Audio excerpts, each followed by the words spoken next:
Secrets of the millionaire mind, T Harv Eker. दूसरा प्रभाव modelling. जिस दूसरे तरीके से हमें कंडीशन किया जाता है वह है मॉडलिंग यानी अनुसरण।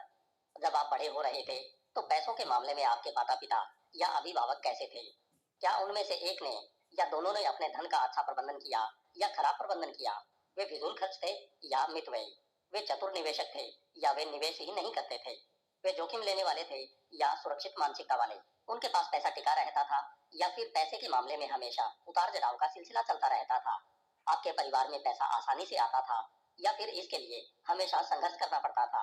पैसा आपके परिवार में खुशी का स्रोत था या फिर इसे लेकर हमेशा बहस होती रहती थी? यह जानकारी महत्वपूर्ण क्यों है? शायद आपने यह कहावत सुनी होगी, बंदर जैसा देखते हैं वैसा ही करते हैं। इंसान भी ज्यादा पीछे नहीं है। बचपन में हम हर चीज अनुसरण से ही सीखते हैं। हालांकि हम में से ज्यादातर लोग इस बात को स्वीकार नहीं करना चाहेंगे, लेकिन इस पुरानी कहावत में काफी सच्चाई है। सेब पेड़ से ज्यादा दूर नहीं गिरता है। इससे मुझे एक औरत की कहानी याद आती है जो डिनर के लिए हैम पकाते समय उसके दोनों सिरे काट देती थी। एक दिन यह देखकर उसका पति हैरान रह गया और उसने पूछा कि वह दोनों सिरे क्यों काटती है। पत्नी का जवाब था, मेरी माँ भी इसी तरह पकाती थी। संयोग की बात, उस औरत की माँ डिनर के लिए उस रात को उनके घर आ रही थी। उन दोनों ने उनसे पूछा कि वे हैम के दोनों सिरे क्यों काटती हैं। माँ का जवाब था, मेरी माँ इसी तरह पकाती थी। यह सुनकर उन्होंने नानी से फोन पर पूछने का फैसला किया और पूछा कि वे हैम के दोनों सिरे क्यों काटती थी। उनका जवाब था, क्योंकि मेरी कढ़ाई बहुत छोटी थी। सबक यह है कि आमतौर पर हम धन के क्षेत्र में अपने माता या पिता या दोनों के तालमेल के अनुरूप होते हैं। उदाहरण के लिए मेरे डैडी उद्यमी थे। वे भवन निर्माण के व्यवसाय में थे। वे हर प्रोजेक्ट में 1 दर्जन से लेकर 100 मकान तक बनाते थे। हर प्रोजेक्ट में ढेर सारा पैसा लगाना पड़ता था। डैडी घर की सारी पूंजी लगा देते और बैंक से भारी कर्ज ले लेते थे। हम तब तक करके ही रहते थे जब तक कि सारे मकान बिक नहीं जाते और नकद नहीं आ जाता था। परिणाम स्वरूप हर प्रोजेक्ट के शुरू होते समय हमारे पास पैसा नहीं रहता था और हम गले तक कर्ज में डूबे रहते थे। जैसा कि आप अंदाजा लगा सकते हैं, इस दौरान डैडी का मूड कोई खास अच्छा नहीं रहता था और न ही वे उदारता के मूड में रहते थे। अगर मैं उनसे चवन्नी की भी कोई चीज मांगता था तो हमेशा उनका जवाब होता था, मैं किस चीज से बना हूँ? पैसे से? क्या तुम पागल हो गए हो? जाहिर है मुझे धेला भी नहीं मिलता था, बल्कि मुझसे दोबारा मांगने के बारे में सोचना भी मत कहती कोप दृष्टि मिलती थी। मुझे यकीन है कि आपको भी कभी न कभी इसी तरह का अनुभव हुआ होगा। यह सिलसिला 1-2 साल तक चलता था, जब तक कि मकान अंततः बिक नहीं जाते थे। फिर हमारे घर पैसों की बरसात होने लगती थी। अचानक डैडी बिल्कुल बदल जाते थे। वे खुश, दयालु और बहुत उदार हो जाते थे। वे आकर मुझसे पूछते थे कि क्या मुझे कुछ पैसे चाहिए। मेरे मन में तो आता था कि मैं उन्हें उनकी कोप दृष्टि वापस लौटा दूं, लेकिन मैं उतना मूर्ख नहीं था, इसलिए मैं बस आंखें मटकाकर कह देता, हाँ डैडी धन्यवाद। फिर हमारी जिंदगी अच्छी तरह से चलती, जब तक कि वह भयंकर दिन नहीं आ जाता था जब डैडी घर आकर यह घोषणा करते थे, मुझे एक अच्छी जमीन मिल गई है, हम वहां पर मकान बनाने जा रहे हैं। मुझे अच्छी तरह याद है, यह सुनकर मैं कहता था, बहुत बढ़िया डैडी, शुभकामनाएं। हालांकि मेरा दिल डूब जाता था, क्योंकि मैं जानता था कि इसके बाद जीवन कितना संघर्षपूर्ण होगा। यह सिलसिला मेरी 6 साल की उम्र से लेकर तब तक लगातार चलता रहा जब मैंने 21 साल की उम्र में हमेशा के लिए अपने माता पिता का घर नहीं छोड़ दिया। फिर यह सिलसिला थम गया, या कम से कम मुझे ऐसा ही लगा था। 21 साल की उम्र में मैंने पढ़ाई पूरी की और जैसा आपने अंदाजा लगा लिया होगा, बिल्डर बन गया। मैं प्रोजेक्ट वाले कई अन्य व्यवसायों में भी गया। न जाने क्यों थोड़े पैसे कमाने के कुछ समय बाद ही मैं दोबारा कड़का हो जाता था। मैं दूसरे बिजनेस में छलांग लगा देता था और खुद को दुनिया के शिखर पर समझने लगता था, लेकिन साल भर बाद ही मैं खाई में पहुंच जाता था। उतार चढ़ाव का यह सिलसिला लगभग 10 साल तक चलता रहा।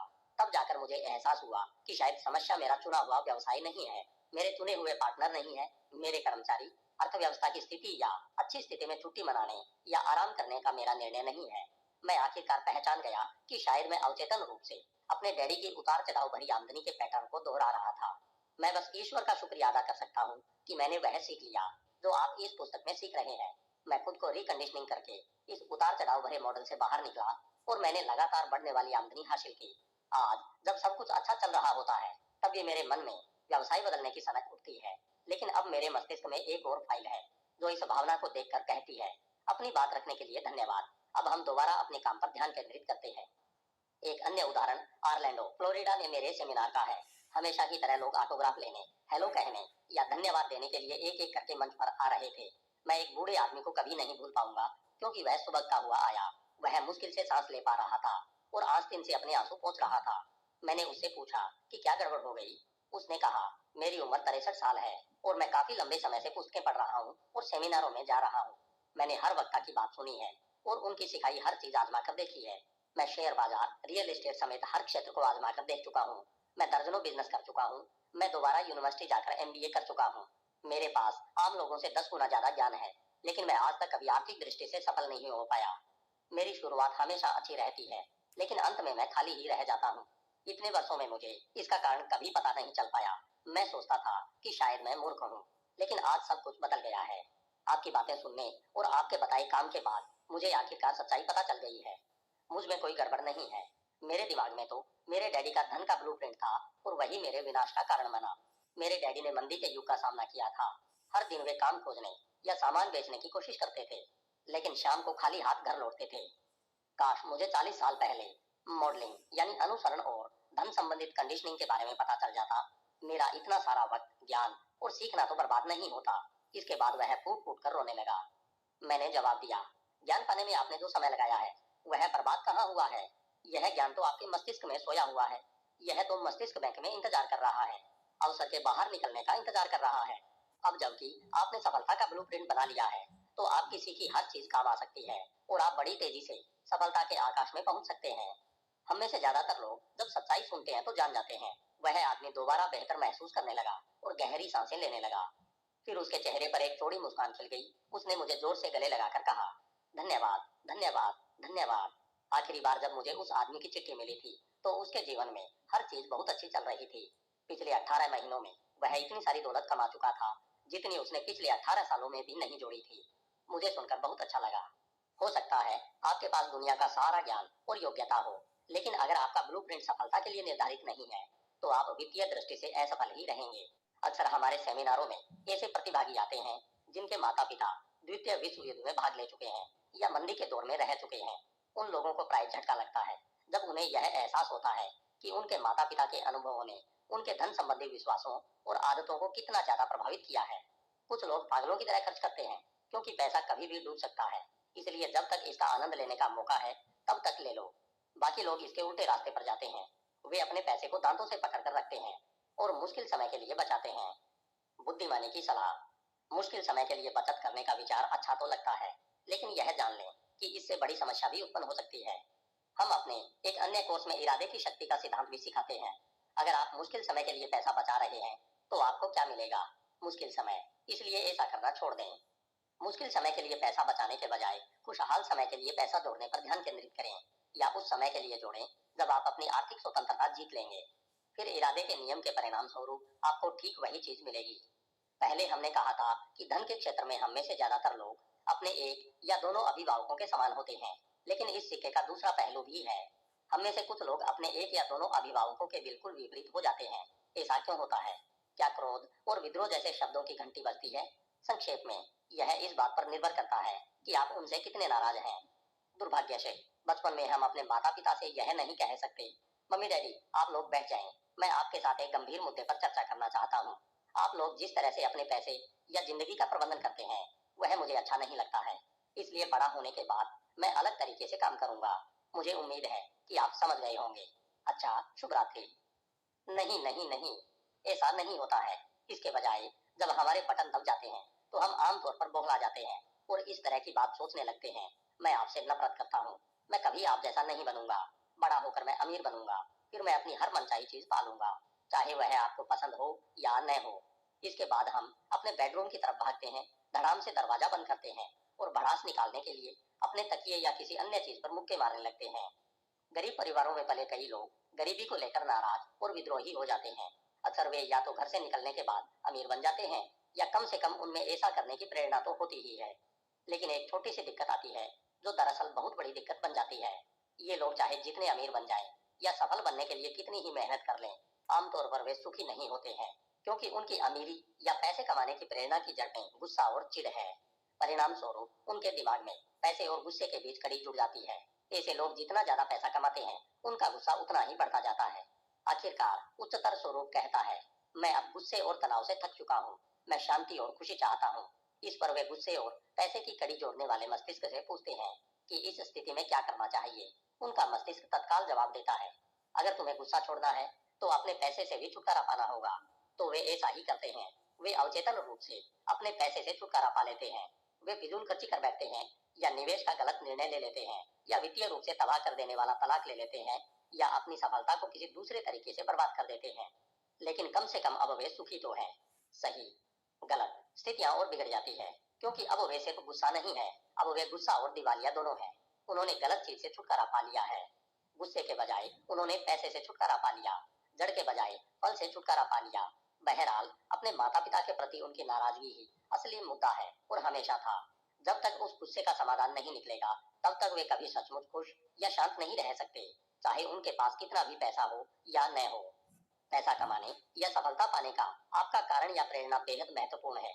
अगर पैसे या सफलता की प्रेरणा की जड़ नकारात्मक है, जैसे डर, गुस्सा या खुद को साबित करने की जरूरत, तो पैसा आपको कभी खुश नहीं बना सकता, क्योंकि आप इनमें से किसी भी मुद्दे को पैसे से नहीं सुलझा सकते हैं। मिसाल के तौर पर डर को ही लीजिए। अपने सेमिनारों में मैं लोगों से पूछता हूँ, आप में से कितने लोग मानते हैं कि डर आपके लिए सफलता की मूल प्रेरणा है? ज्यादातर लोग अपने हाथ नहीं उठाते हैं। बहरहाल इसके बाद मैं पूछता हूँ, आप में से कितने लोग मानते हैं कि सुरक्षा आपके लिए सफलता की मुख्य प्रेरणा है? लगभग हर व्यक्ति का हाथ ऊपर उठ जाता है। लेकिन एक बात समझ लें, सुरक्षा और डर एक ही चीज से प्रेरित होते हैं। सुरक्षा की चाह असुरक्षा से उत्पन्न होती है, जिसका आधार डर है। तो क्या ज्यादा पैसे से डर चला जाएगा? काश ऐसा होता, लेकिन ऐसा बिल्कुल नहीं होता है। क्यों? क्योंकि पैसा समस्या की जड़ नहीं है, समस्या की जड़ तो डर है। इससे भी बुरी बात है कि डर सिर्फ समस्या नहीं है, यह तो एक आदत है। इसलिए ज्यादा पैसे कमा लेने के बाद हमारे डर का सिर्फ प्रकार बदलता है।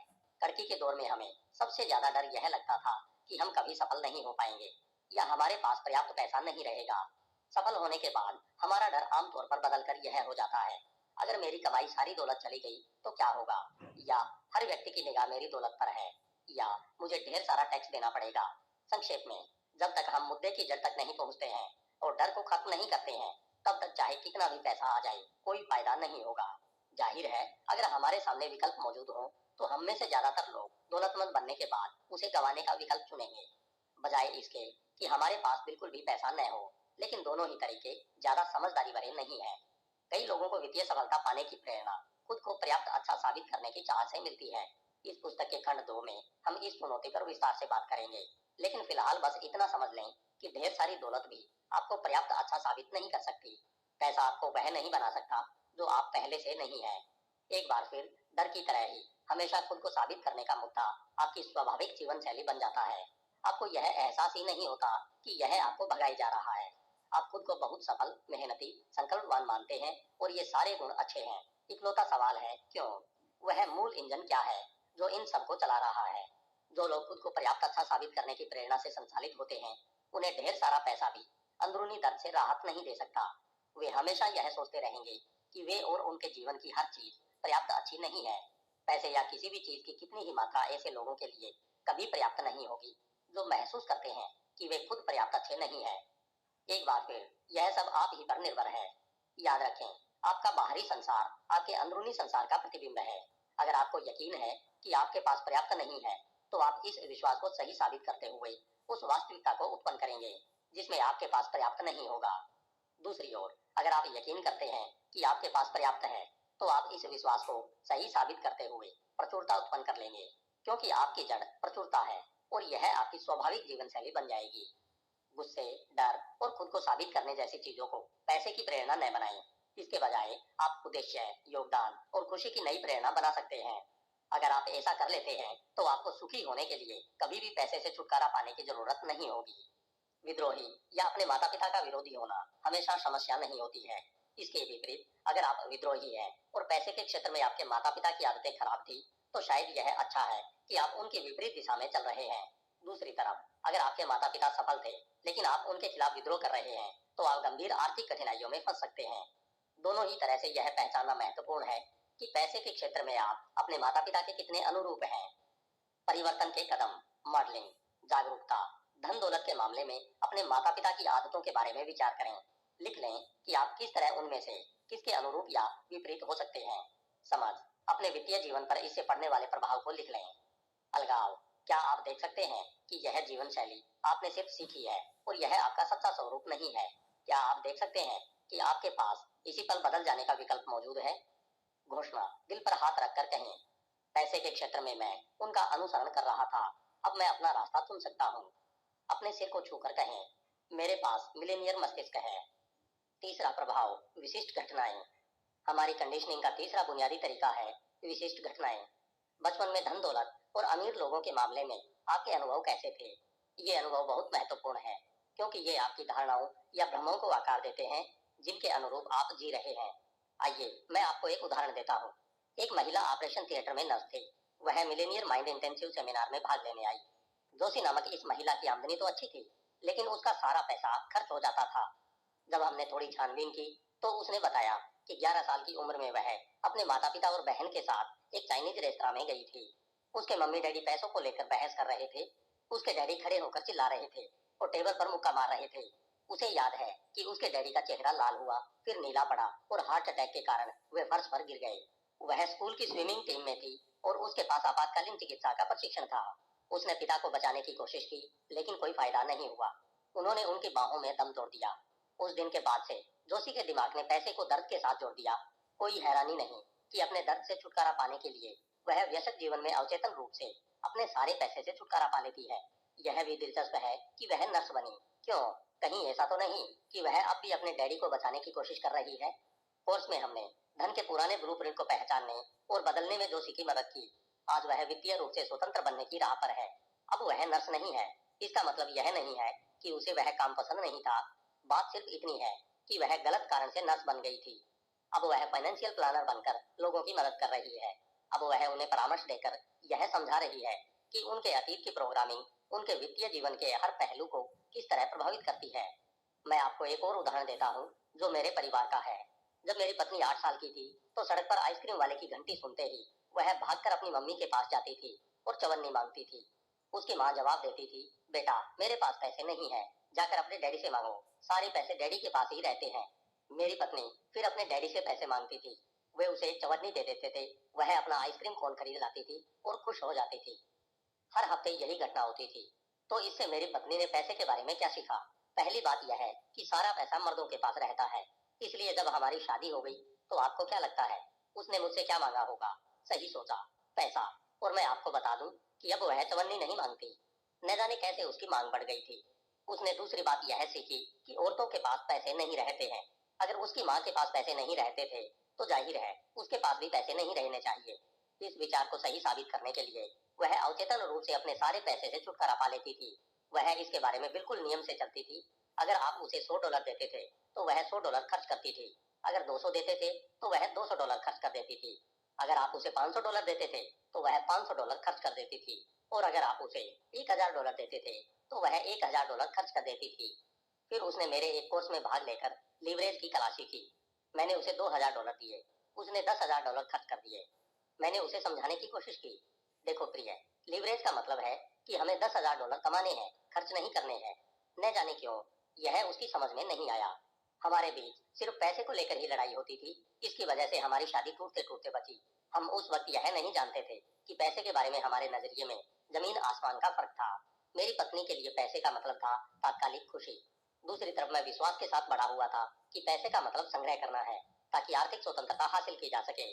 जहां तक मेरा सवाल था, पैसा खर्च करते समय मेरी पत्नी सिर्फ पैसे ही खर्च नहीं कर रही थी, वह तो मनवाविक जीने की हमारी भावी आर्थिक स्वतंत्रता खर्च कर रही थी। और जहां तक उसका सवाल था, उसे खर्च करने से रोकते समय मैं उसकी जिंदगी की खुशी छीन रहा था। ईश्वर का शुक्र है कि हमने अपने धन के ब्लूप्रिंट को बदलने का तरीका सीख लिया। इससे भी महत्वपूर्ण बात यह है कि हमने विशेष रूप से अपने खुशहाल रिश्ते के लिए धन का तीसरा ब्लूप्रिंट बनाया। क्या यह सब कारगर है? मैं इसे इस तरह से कहूंगा, मैंने अपने जीवन में 3 चमत्कार देखे हैं। पहला, मेरी बेटी का जन्म। दूसरा, मेरे बेटे का जन्म। तीसरा, मेरी पत्नी और मैं अब पैसे के बारे में नहीं लड़ते हैं। आंकड़ों से पता चलता है कि संबंधों के टूटने का सबसे बड़ा कारण पैसा है। धन संबंधी झगड़ों के पीछे सबसे बड़ा कारण पैसा नहीं, बल्कि लोगों के अलग अलग ब्लूप्रिंट होते हैं। इससे फर्क नहीं पड़ता है कि आपके पास कितना ज्यादा या कम पैसा है। अगर आपका ब्लूप्रिंट सामने वाले व्यक्ति के ब्लूप्रिंट से मेल नहीं खाता है तो आप मुश्किल में हैं। यह विवाहित लोगों के लिए भी सही है, डेटिंग पर जाने वाले जोड़ों के लिए भी, पारिवारिक रिश्तों और यहाँ तक कि बिजनेस के सहयोगियों में भी।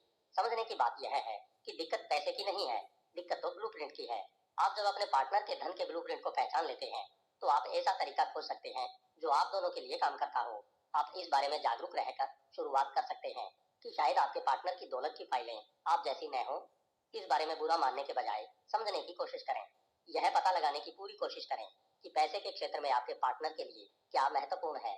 उसकी प्रेरणा और डर को जानें। इस तरह आप फलों के बजाय जड़ों को देखेंगे और आपकी सफलता की संभावना बढ़ जाएगी, वरना कोई रास्ता नहीं है। आप जो सबसे महत्वपूर्ण चीजें सीखेंगे उनमें से एक यह है कि अपने पार्टनर के धन के ब्लूप्रिंट को कैसे पहचानें और आप दोनों अपने लिए बिल्कुल नया ब्लूप्रिंट कैसे तैयार कर सकते हैं जो आप दोनों की मनचाही चीज तक पहुंचने में आपकी मदद करे। अगर आप यह कर लेते हैं तो यह किसी वरदान से कम नहीं है, क्योंकि इससे ज्यादातर लोगों को दुख के एक बहुत बड़े कारण से छुटकारा मिल जाता है। परिवर्तन के कदम, विशिष्ट घटनाएं। आप अपने पार्टनर के साथ यह अभ्यास कर सकते हैं। आप साथ बैठकर धन संबंधी अपने अपने विचारों पर चर्चा करें। आपने बचपन में क्या सुना था, आपने परिवार में बड़ों को क्या करते देखा था और आपके साथ कौन सी भावनात्मक घटनाएं हुई थी। इसके साथ ही यह भी पता लगाएं कि आपके पार्टनर के लिए पैसे का दरअसल मतलब क्या है। क्या यह खुशी है, स्वतंत्रता है, सुरक्षा है या प्रतिष्ठा है। इससे आपको एक दूसरे के दौलत के वर्तमान ब्लूप्रिंट को पहचानने में मदद मिलेगी और आप इस क्षेत्र में आपसी सहमति का कारण भी पता कर सकते हैं। इसके बाद यह चर्चा करें कि आज आप अलग अलग व्यक्तियों के रूप में नहीं बल्कि पार्टनर के रूप में क्या चाहते हैं। पैसे और सफलता के बारे में अपने नजरियों और आम लक्ष्यों पर मिलकर फैसला करें। फिर उन नजरियों और कार्यों की सूची बनाएं जिनके अनुरूप आप जीने के लिए राजी होते हैं। उन्हें लिख लें, उन्हें दीवार पर चिपका लें और अगर कभी कोई बहस हो तो नरमी से, बहुत नरमी से सामने वाले को याद दिलाएं कि जब आप भावुक नहीं, निष्पक्ष थे और धन के अपने पुराने ब्लूप्रिंट की गिरफ्त में नहीं थे तो आपने मिलकर क्या फैसला किया था। जागरूकता, पैसे से संबंधित बचपन की किसी विशिष्ट भावनात्मक घटना के बारे में सोचें। समझ, लिख लें कि इस घटना ने आपके वर्तमान वित्तीय जीवन को किस तरह प्रभावित किया होगा। अलगाव, क्या आप देख सकते हैं कि यह चीज आपने सिर्फ सीखी है और यह आपके मूलभूत स्वरूप में शामिल नहीं है। क्या आप देख सकते हैं कि वर्तमान पल में आपके पास बदलने का विकल्प है। घोषणा, दिल पर हाथ रखकर कहें, मैं अतीत के अपने धन संबंधी नकारात्मक अनुभवों को छोड़ता हूँ और एक नया व समृद्ध भविष्य बनाता हूँ। अपना सिर छूकर कहें, मेरे पास मिलेनियर मस्तिष्क है। तो आपका धन का ब्लूप्रिंट कहाँ निर्धारित है। अब मिलियन डॉलर वाले सवाल का जवाब देने का समय है। धन और सफलता का आपका वर्तमान ब्लूप्रिंट कैसा है और यह अवचेतन रूप से आपको किन परिणामों की ओर ले जा रहा है। सफलता, स्वयंता या वित्तीय असफलता। ब्लूप्रिंट इन तीनों में कहाँ निर्धारित है। आपकी प्रोग्रामिंग आर्थिक संघर्ष के लिए हुई है या आर्थिक संपन्नता के लिए। आप अपने धन के लिए कड़ी मेहनत कर रहे हैं या फिर आराम से काम कर रहे हैं। आपकी कंडीशनिंग नियमित स्थायी आमदनी के लिए हुई है या फिर अनियमित अस्थायी आमदनी के लिए। आप उतार चढ़ाव का सिलसिला जानते हैं। पहले तो पैसा आपके पास होता है, फिर नहीं होता है, फिर होता है, फिर नहीं होता है। ऐसा लगता है जैसे ये उतार चढ़ाव बाहरी संसार के परिणाम है। मिसाल के तौर पर, मुझे अच्छी तनख्वाह वाली नौकरी मिल गई लेकिन फिर कंपनी दिवालिया हो गई। फिर मैंने अपना खुद का बिजनेस शुरू किया और स्थिति बहुत अच्छी दिख रही थी, लेकिन बाजार ठंडा पड़ गया।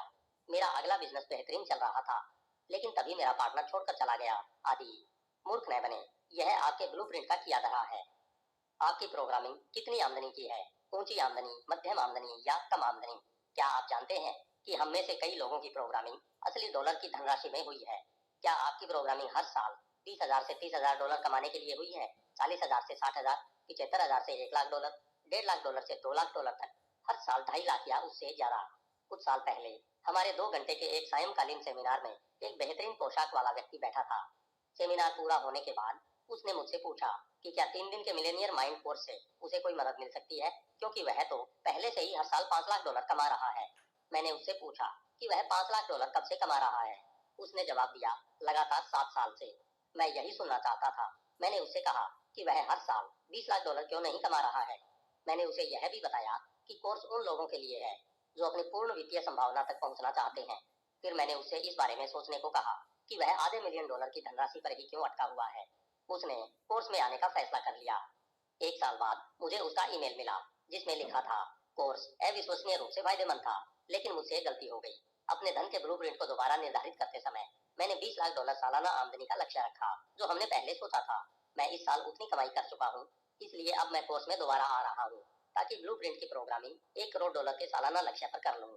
मैं यहाँ सिर्फ यह कहना चाहता हूँ कि वास्तविक धनराशि महत्वपूर्ण नहीं है। महत्वपूर्ण तो यह है कि क्या आप अपनी पूरी वित्तीय संभावना तक पहुंच रहे हैं। मैं जानना चाहता हूँ कि आप में से कई लोग यह पूछ सकते हैं, दुनिया में किसी को इतनी दौलत की क्या जरूरत है।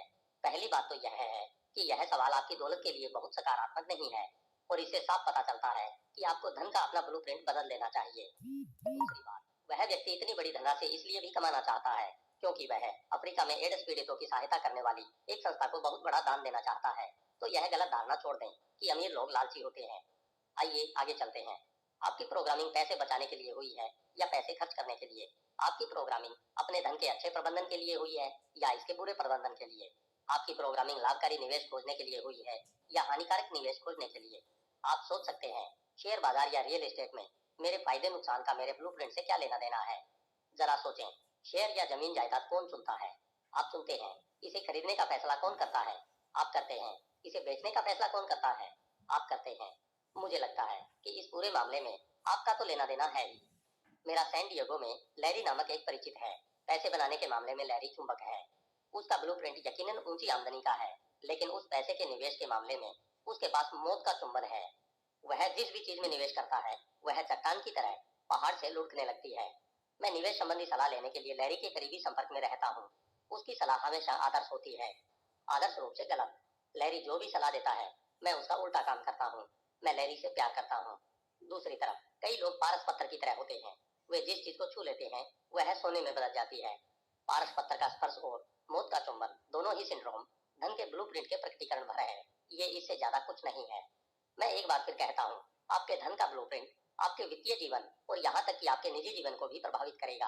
अगर आप महिला हैं जिसका धन का ब्लूप्रिंट निचले स्तर पर तय है, तो इस बात की संभावना है कि आप ऐसे पुरुष को आकर्षित करेंगी जिसका ब्लूप्रिंट भी नीचे तय होगा, ताकि आप आर्थिक दृष्टि से अपने आरामदेह दायरे में रह सकें और अपने ब्लूप्रिंट को सही साबित कर सकें।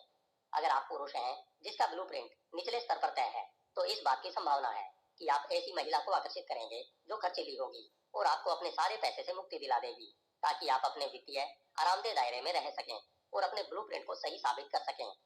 ज्यादातर लोग मानते हैं कि उनके ब्लूप्रिंट की सफलता मूलतः उनकी बिजनेस योग्यताओं और ज्ञान या फिर कम से कम बाजार में उनकी टाइमिंग पर निर्भर करती है। मुझे आपको यह बताते हुए अफसोस हो रहा है कि यह धारणा कोरी बकवास है। बकवास के सिवा और कुछ नहीं है। आपका बिजनेस कितनी अच्छी तरह चलता है, यह आपके धन के ब्लूप्रिंट का परिणाम है। आपका ब्लूप्रिंट हमेशा सही साबित होगा। अगर आपका ब्लूप्रिंट $1 लाख की सालाना आमदनी पर तय है, तो आपका बिजनेस उतना ही अच्छा चलेगा, ताकि आपको हर साल $1 लाख की आमदनी हो जाए। मान लीजिए आप सेल्समैन हैं और आपका ब्लूप्रिंट $50,000 सालाना आमदनी के लिए तय है। अगर इसी तरह आप कोई बड़ी बिक्री कर लेते हैं जिससे आपको उस साल $90,000 मिल जाते हैं, तो या तो वह बिक्री रद्द हो जाएगी या फिर आपका अगला साल दुर्भाग्यशाली साबित होगा और आपको अपने वित्तीय ब्लूप्रिंट के स्तर पर ले जाएगा। दूसरी तरफ अगर आपका ब्लूप्रिंट $50,000 आमदनी पर तय है और 2 साल से आप मंदी में चल रहे हैं, तो चिंता न करें, आपको यह सब वापस मिल जाएगा। ऐसा होना ही है। यह तो मस्तिष्क और धन का अवचेतन नियम है। इस स्थिति में कोई शायद सड़क के पार पैदल जाते समय बस से टकरा जाएगा और उसे बीमे के पूरे $50,000 मिल जाएंगे। यह आसान है। अगर आपका ब्लूप्रिंट $50,000 पर तय है, तो किसी न किसी तरह अंततः आपको यही मिलेगा। तो एक बार फिर आप यह बात कैसे बता सकते हैं कि आपके धन का ब्लूप्रिंट कहाँ पर तय है? इसका एक स्पष्ट तरीका है कि आप अपने परिणाम देख लें, अपना बैंक खाता देखें, अपनी आमदनी देखें, अपनी नेट वर्थ देखें, निवेश में अपनी सफलता देखें, बिजनेस में अपनी सफलता देखें। देखें कि आप फिजूल खर्च हैं या मितव्ययी। देखें कि आप अपने धन का कितना अच्छा प्रबंधन करते हैं। देखें कि आपकी आदतें नियमित हैं या अनियमित। देखें कि आप पैसे के लिए कितनी कड़ी मेहनत करते हैं। अपने उन संबंधों को देखें जिनमें धन शामिल हो। धन मुश्किल से आता है या आसानी से? आप बिजनेस करते हैं या नौकरी? आप एक बिजनेस से या नौकरी से लंबे समय तक चिपके रहते हैं या फिर काफी उछल कूद करते रहते हैं? आपका ब्लूप्रिंट थर्मोस्टेट की तरह होता है। अगर कमरे का तापमान 72 डिग्री फ़ारेनहाइट है, तो इस बात की अच्छी संभावना है कि थर्मोस्टेट 72 डिग्री पर निर्धारित होगा। यहाँ मामला दिलचस्प हो जाता है। क्या यह संभव है कि खिड़की खुली होने और बाहर ठंडक होने के कारण कमरे का तापमान घटकर 65 डिग्री हो जाए? जाहिर है संभव है, लेकिन अंततः क्या होगा? थर्मोस्टेट जीत जाएगा और तापमान को फिर से 72 डिग्री पर ले आएगा। इसके अलावा क्या यह भी संभव है कि खिड़की खुली होने और बाहर गर्मी होने के कारण कमरे का तापमान 70 डिग्री तक पहुंच जाए? निश्चित रूप से यह भी संभव है, लेकिन अंततः क्या होगा? थर्मोस्टेट जीत जाएगा और तापमान को फिर से 72 डिग्री पर ले आएगा। कमरे के तापमान को स्थायी रूप से बदलने का इकलौता तरीका थर्मोस्टेट को दोबारा निर्धारित करना है। इसी तरह अपनी वित्तीय सफलता के स्तर को स्थायी रूप से बदलने का एकमात्र तरीका अपने वित्तीय थर्मोस्टेट यानी अपने धन के ब्लूप्रिंट को दोबारा निर्धारित करना है। आप इसके अलावा जो चाहें आजमा कर देख लें। आप चाहें तो बिजनेस, मार्केटिंग, सेल्स, सौदेबाजी और प्रबंधन का ज्ञान बढ़ा लें। आप चाहें तो रियल एस्टेट या शेयर बाजार के विशेषज्ञ बन जाएं। ये सभी जबरदस्त औजार हैं। लेकिन अगर अंदरूनी टूल बॉक्स बड़ी धनराशि उत्पन्न करने और कायम रखने लायक बड़ा और शक्तिशाली नहीं है, तो दुनिया के सारे औजार आपके लिए बेकार साबित होंगे। एक बार फिर यह साधारण सा गणित है।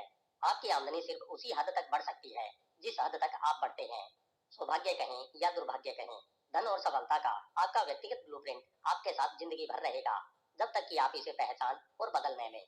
हम इस पुस्तक के खंड 2 में यही काम करेंगे और मिलेनियर माइंड इंटेंसिव सेमिनार में तो इससे भी आगे तक जाएंगे। याद रखें, हर परिवर्तन का पहला तत्व जागरूकता है। खुद पर नजर रखें और सचेत बने। अपने विचारों, डरों, विश्वासों, आदतों, कार्यों और यहाँ तक कि अपनी निष्क्रियताओं पर भी ध्यान दें। खुद को माइक्रोस्कोप के नीचे रखकर देखें, अपने बारे में पूरा अध्ययन करें। हम में से ज्यादातर लोग यह मानते हैं कि हम अपनी जिंदगी चुनाव के आधार पर जीते हैं। आमतौर पर ऐसा नहीं होता है। भले ही हम सचमुच ज्ञानी हो, लेकिन हम हर दिन सिर्फ कुछ ही चुनाव करते हैं, यानी तब हम वर्तमान पल के प्रति जागरूक होते हैं। ज्यादातर मामलों में तो हम रोबोट की तरह होते हैं, ऑटोमेटिक होते हैं और अपने अतीत की कंडीशनिंग तथा पुरानी आदतों के हिसाब से जीते हैं। यहीं पर चेतना काम करती है। चेतना आपके विचारों और कार्यों का निरीक्षण करती रहती है, ताकि आप अतीत की प्रोग्रामिंग के बजाय वर्तमान पल में सही चुनाव करके जिएं। सचेत रहकर हम अतीत के बजाय वर्तमान के आधार पर जीवन जी सकते हैं।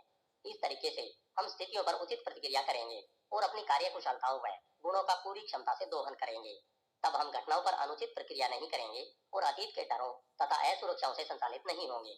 जब आप चेतन हो जाते हैं, तो आप अपनी प्रोग्रामिंग को देखकर उसका विश्लेषण कर सकते हैं। आप देख सकते हैं कि यह सिर्फ अतीत में मिली जानकारी है, जिस पर आपने उस वक्त यकीन कर लिया था, जब आप इतने छोटे थे कि उसका मतलब नहीं जानते थे। आप देख सकते हैं कि यह कंडीशनिंग आपका वर्तमान स्वरूप नहीं है, बल्कि आपकी पुरानी सीख है। आप देख सकते हैं कि आप रिकॉर्डिंग नहीं बल्कि रिकॉर्डर हैं। आप गिलास की सामग्री नहीं बल्कि गिलास हैं। आप सॉफ्टवेयर नहीं बल्कि हार्डवेयर हैं।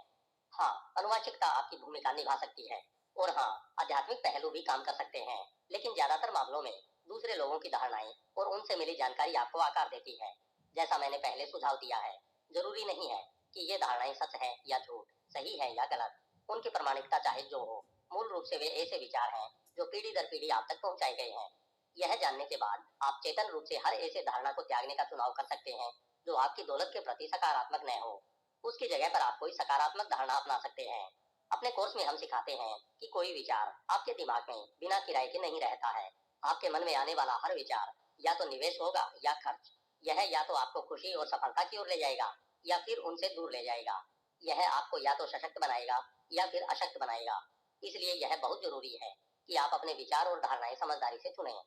यह अच्छी तरह समझ लें कि आपके विचार और धारणाएं आपकी वास्तविक पहचान नहीं है। यह भी जरूरी नहीं है कि वे आपका भला करते हैं। हालांकि वे आपको कीमती लग सकते हैं, लेकिन उनका उससे ज्यादा महत्व और अर्थ नहीं है जो आप उन्हें देते हैं। किसी चीज का कोई अर्थ नहीं है सिवाय उस अर्थ के जो आप उसे देते हैं। याद करें, इस पुस्तक के शुरू में मैंने आपको यह सुझाव दिया था कि आप मेरे कहे एक शब्द पर भी भरोसा न करें। देखिए, अगर आप सचमुच अपने जीवन को आसमान में ले जाना चाहते हैं, तो आप अपने खुद के एक शब्द पर भी भरोसा न करें।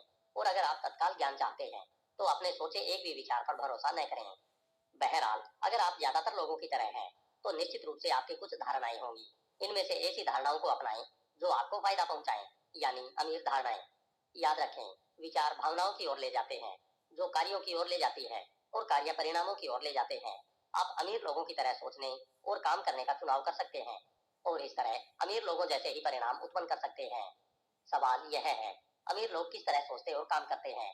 इस पुस्तक के खंड 2 में हम आपको ठीक यही बताने वाले हैं।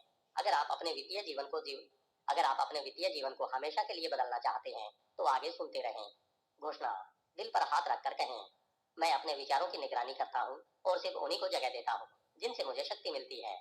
अपना सिर छूकर कहें, मेरे पास मिलेनियर मस्तिष्क है।